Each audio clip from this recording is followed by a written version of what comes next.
Martonio didn't need a system that could explain his death after the fact. He needed a system that protected him while he was alive.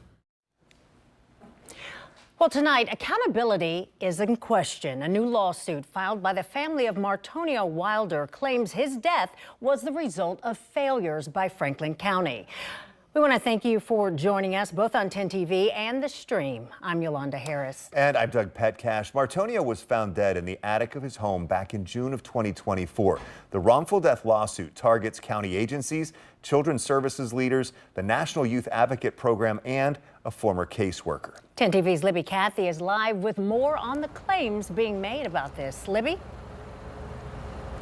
Yolanda, Doug, that's right. This lawsuit alleges that Franklin County Children's Services and the National Youth Advocacy Program, among others, failed to properly monitor Martonio when he was put back into his mother's custody.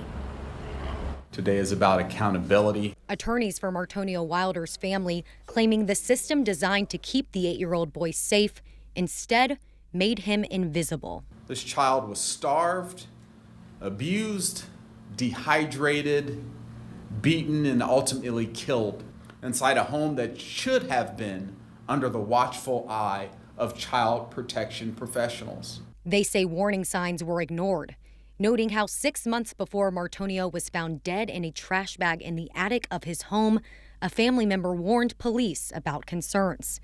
10 TV obtained the body camera footage from that day. Here's what Wilder's great aunt said. She go home, and them babies is going to suffer. Okay.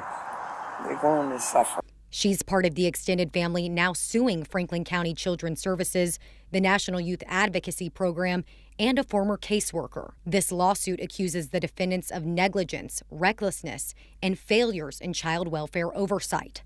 Attorneys say they'll use this civil case to obtain more internal records and details about who knew what and when. My expectation is that we'll probably find out some stuff we don't want to hear, some stuff we don't want to see, but we understand there's a civil process, and we're going to engage the civil process. We're going to go through discovery.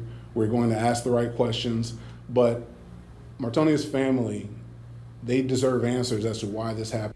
The suit also accuses Martonio's former caseworker, Haley Ingham, of failing to make required safety checks and falsifying records to show those visits took place.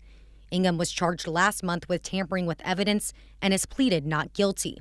Franklin County Children's Services says Ingham left the agency shortly after Martonio's death.